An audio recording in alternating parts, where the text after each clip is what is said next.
ಅಣ್ಣ, ನಮ್ಮ ಕೈಯಿಂದ ಪ್ರಾಜೆಕ್ಟ್ ಹೇಗೆ ಮಿಸ್ ಆಯಿತು? ನನಗೇನು ಗೊತ್ತು ದೇವಕಿ, ಪ್ರಾಜೆಕ್ಟ್ ಹ್ಯಾಂಡಲ್ ಮಾಡ್ತಿದ್ದಿದ್ದು ನೀನು. ಹೇಗೆ ಮಿಸ್ ಆಯಿತು ಅಂತ ನೀನು ಹೇಳಬೇಕು. ಆ ಪ್ರಾಜೆಕ್ಟ್ಗೆ ಓಡಾಡಬೇಕಾದ್ರೆ ನೀನು ನನ್ನ ಜೊತೆಗಿದ್ದೆ ತಾನೆ, ನೀನು ಗಮನ ಕೊಡಬೇಕಲ್ವಾ? ಇದೊಳ್ಳೆ ಚೆನ್ನಾಗಿ ಹೇಳಿದೆ ದೇವಕಿ.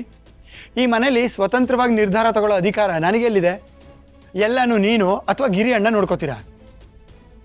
ಅದು ಅಲ್ಲದೆ ಇತ್ತೀಚೆಗೆ ನೀನು ಕೆಲಸದ ಕಡೆ ಗಮನನೇ ಕೊಡದೇ ಇರೋದು ನೋಡಿ ನಿನಗೆ ಆ ಪ್ರಾಜೆಕ್ಟ್ ಮೇಲೆ ಇಂಟ್ರೆಸ್ಟ್ ಹೋಯ್ತು ಅಂದ್ಕೊಂಡೆ. ನೀನೇನಾದರೂ ನನಗೆ ನೋಡ್ಕೊ ಅಂತ ಹೇಳಿದಿದ್ರೆ ನಾನು ಈ ಪ್ರಾಜೆಕ್ಟ್ ನೋಡ್ಕೋತಿದ್ದೆ ಅಲ್ವಾ? ಮೊದಲನೇ ಸಲ ನಾನೊಂದು ಪ್ರಾಜೆಕ್ಟ್ ಸೋತಿರೋದು. ಹೋಗ್ಲಿ ಬಿಡು ದೇವಕಿ, ಇನ್ನೊಂದು ಪ್ರಾಜೆಕ್ಟ್ ಸಿಗುತ್ತೆ, ಅದಕ್ಕೆ ಯಾಕೆ ತಲೆ ಕೆಡಿಸ್ಕೋತೀಯಾ? ಅಣ್ಣ, ಗೆಲುವಿನ ಮೆಟ್ಲು ಹತ್ತಿರುವಾಗ ಮುಂದೆ ಹತ್ತಾ ಹೋಗಬೇಕು, ಹಿಂದೆ ಹೆಜ್ಜೆ ಇಡಬಾರ್ದು. ಒಂದೇ ಹೆಜ್ಜೆ ಅಲ್ವಾ ಅಂತ ಅಂದ್ಕೊಂಡ್ರೆ ಹಿಂದೆ ಕಾಲೆಳೆಯೋರು ತುಂಬ ಜನ ಇರ್ತಾರೆ. ಇದನ್ನೆಲ್ಲ ನಿನಗೆ ಹೇಳಿ ಯಾವ ಪ್ರಯೋಜನವೂ ಇಲ್ಲ. ನಾನು ಸರಿಯಾಗಿದ್ದಿದ್ರೆ ಹೀಗೆಲ್ಲ ಆಗ್ತಿರ್ಲಿಲ್ಲ.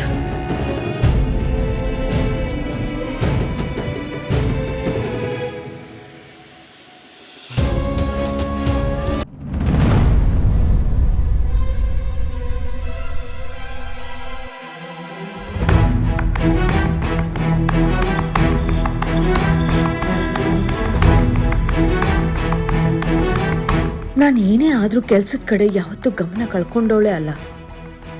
ಆದರೆ ಈ ಸಾರಿ ಪ್ರಾಜೆಕ್ಟು ಕೈ ತಪ್ಪಿತು. ಯಾಕಿದೆಲ್ಲ?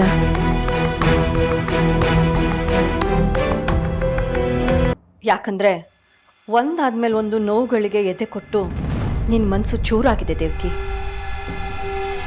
ಆದರೆ ಆ ಕಲ್ಲಿನಂಥ ಹೃದಯದಲ್ಲೂ ಈಗ ಆ ಮಗಳ ಭಾವನೆ ಚಿಗುರೊಡಿತಾ ಇದೆ. ಅವಳು ಬದುಕಿಲ್ಲ ಅಂತ ಗೊತ್ತಿದ್ದಾಗಲೂ ಮನಸ್ಸನ್ನು ಗಟ್ಟಿ ಮಾಡಿಕೊಂಡು ಹೋರಾಡ್ತಿದ್ದವಳು ನೀನು. ಅಂಥದ್ರಲ್ಲಿ ಈಗ ನಿನ್ನ ಮಗಳು ಬದುಕಿದಾಳೆ ಅಂತ ಗೊತ್ತಾದ ಮೇಲೆ ನಿನ್ನ ಹೋರಾಟ ಜೋರಾಗಿರ್ಬೇಕಲ್ವಾ? ಆದರೆ ಅವಳನ್ನು ನೋಡಿದೆ ನನಗಿರೋಕ್ಕಾಗ್ತಿಲ್ಲ. ರಾಮನಿಗಾಗಿ ಶಬರಿ ಅಷ್ಟು ವರ್ಷ ಕಾದಿದ್ದಾಳೆ. ಕೌಸಲ್ಯ ರಾಮನಿಗಾಗಿ 14 ವರ್ಷ ಕಾದಿದ್ದಾಳೆ. ಸೀತೆಯ ವನವಾಸ ಮುಗಿಯೋದಕ್ಕೂ 14 ವರ್ಷ ಬೇಕಾಯಿತು. ಹಾಗೆ ನಿನ್ನ ವನವಾಸ ಮುಗಿಯೋ ಸಮಯ ಹತ್ರ ಬಂದಿದೆ ಅನ್ನೋ ಸೂಚನೆನೇ ನಿನ್ನ ಮಗಳು ಬದುಕಿದಾಳೆ ಅನ್ನೋ ಸುದ್ದಿ. ಖಂಡಿತವಾಗ್ಲೂ ಅವಳು ನಿನ್ನ ಬರಿದಾಗಿರೋ ಮಗಳನ್ನ ಸೇರ್ತಾಳೆ. ನಿನ್ನ ಮಗಳನ್ನ ಬರ ಮಾಡ್ಕೊಳ್ಳೋ ಸಮಯದಲ್ಲಿ ನೀನು ವೀಕ್ ಆದ್ರೆ ಹೇಗೆ? ಹೌದು, ನೀನು ಹೇಳ್ತಾ ಇರೋದು ಸರಿಯಾಗಿದೆ. ನಾನು ಈ ಸಮಯದಲ್ಲಿ ಎದೆಗುಂದಬಾರ್ದು. ಲಕ್ಷ್ಮಿನೂ ನನ್ನ ಮಗಳನ್ನ ಹುಡ್ಕೊಡ್ತೀನಿ ಅಂತ ಭರವಸೆ ಕೊಟ್ಟಿದ್ದಾಳೆ. ಅಪ್ಪ ಮತ್ತೆ ಅಣ್ಣನೂ ಇದ್ರ ಬಗ್ಗೆ ಕನ್ಸನ್ನು ತೋರಿಸ್ತಾ ಇದ್ದಾರೆ.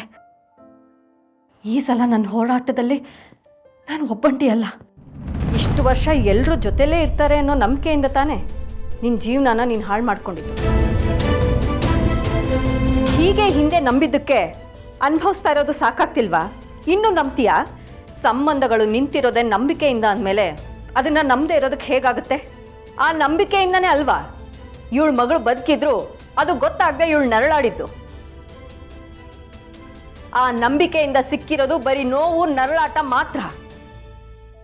ಇಲ್ಲಿವರೆಗೂ ನರಳಾಟ ಇದ್ದಿರಬಹುದು, ಆದರೆ ಈಗ ಅವಳು ಒಂಟಿತನನ ದೂರ ಮಾಡೋದಕ್ಕೆ ಅವಳ ಮಗಳು ಬರ್ತಾ ಇದ್ದಾಳೆ.